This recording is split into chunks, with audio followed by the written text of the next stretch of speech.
ओम नमो भगवते वासुदेवाय. ओम नमो भगवते वासुदेवाय. ओम नमो भगवते वासुदेवाय. ओम ज्ञानाय नमः.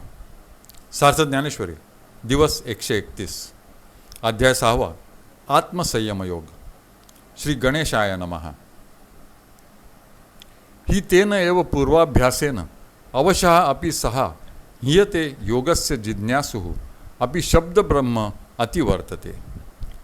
धनवान योगयुक्त कुळात जन्म घेणारा तो योगभ्रष्ट जीव पराधीन असला तरी पूर्वजन्मी केलेला योगाभ्यास त्याला आपल्याकडे आकर्षित करतो. फार कशाला योगाचे स्वरूप जाणण्याची जिज्ञासा असणारा पुरुष देखील शब्द ब्रह्म म्हणजे वेदाने सांगितलेल्या सकाम कर्मांच्या फलांना ओलांडून वेद रहस्याचे गूढ अभिप्राय व समाधी यांचा अनुभव घेतो. आणि मागील जे सद्बुद्धी जेथ जीवित्वा जाहाली होती अवधी मग तेची पुढती निरवधी नवील आहे.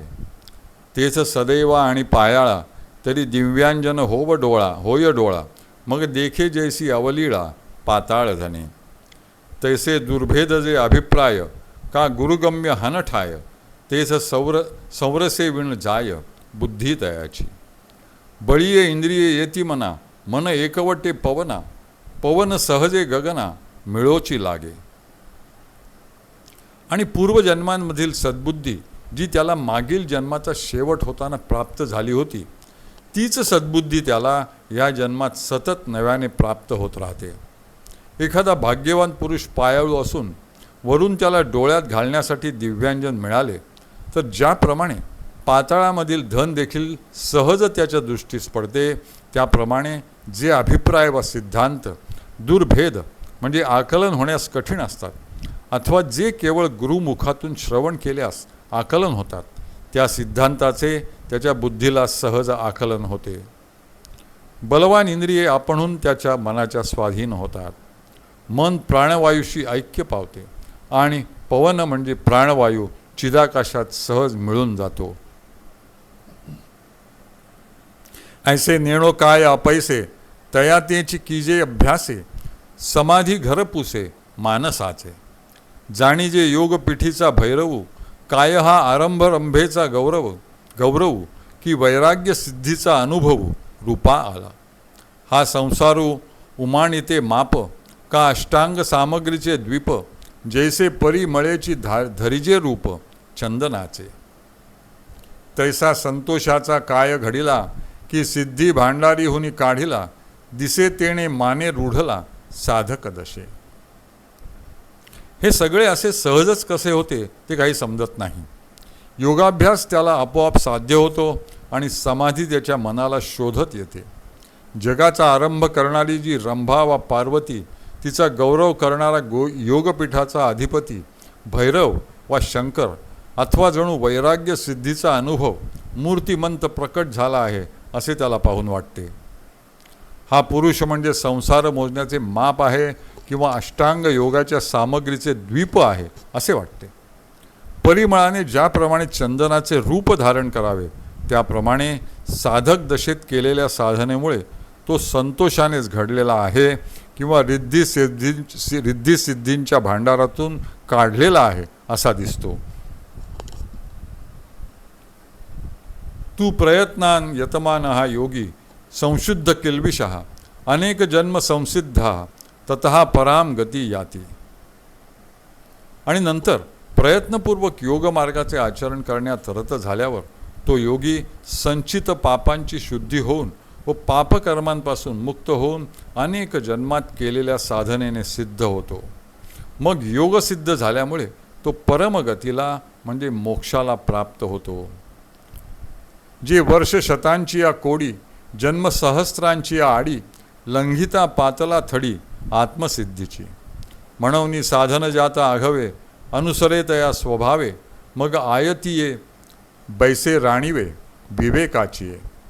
पाठी विचारितया वेगा तो विवेकूही ठाके मागा मग अविचारणीय ते अंगा घडोनी जाय. तेथ मनाचे मेहुडे विरे पवनाचे पवनपण सरे आपण मुरे आकाशही. प्रणवाचा माथा बुडे येतुलेनी अनिर्वाच्य सुख जोडे, म्हणून आधीची बोलू बहुडे तया लागी. कारण शेकडो वर्षांमधील हजारो जन्मांचा अडथळा उल्लंघन करून तो आत्मसिद्धीच्या थडी म्हणजे किनाऱ्यावर येऊन पोचलेला असतो. म्हणून एक जात सर्व साधने त्याला स्वभावताच प्राप्त होतात. मग सिद्ध झालेला तो आयताच विवेकाच्या राणीवे म्हणजे राज्यावर बसतो. नंतर विचाराच्या वेगामुळे तो विवेक देखील मागे राहतो आणि मग विचारांच्या आवाक्या बाहेरचे अविचारणीय असे जे ब्रह्मस्वरूप ते तो स्वतःच बनतो. त्या ठिकाणी मनाचे अवडंबर वा मनोरूपी मेघ विरून जातो. पवनाचे पवनपण म्हणजे चलनवलन सरते आणि चिदाकाशही आपले आपण मधाकाशात मुरते. ओंकाराच्या अर्धमात्रेत जणू प्रणव बुडून जावा. येतुलेनी म्हणजे इतके अनुर्वाच्य म्हणजे शब्दांच्या पलीकडले सुख त्याला प्राप्त होते. म्हणून त्याच्या या अवस्थेचे वर्णन करण्याआधीच शब्द बहुडे म्हणजे माघारी फिरतात. ऐसी ब्रह्मीची स्थिती जे सकळा गतीसी गती, तया अमूर्ताची मूर्ती होऊनी ठाके.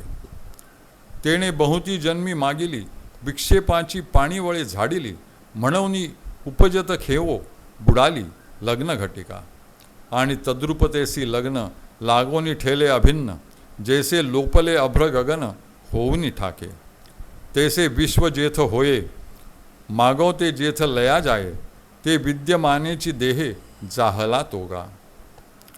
अशी जी ही सगळ्या गतींना गती देणारी ब्रह्मस्थिती आहे, त्या अमूर्त अव्यक्त वा निराकार ब्रह्माची तो प्रत्यक्ष मूर्ती होऊन राहतो.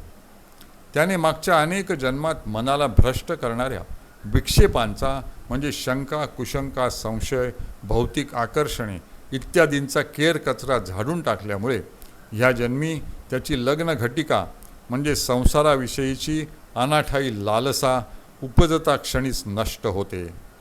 आणि तद्रूप होण्याच्या धारणेशी लग्न लागल्यामुळे तो ब्रह्मापासून अभिन्न होतो, ब्रह्माशी तद्रूप होतो.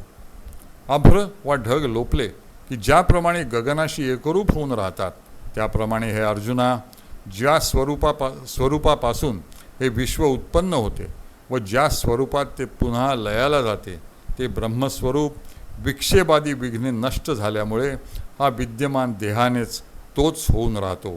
हरिहि ओम, हरिहि ओम, हरिहि ओम. हरये नमः, हरये नमः, हरये नमः.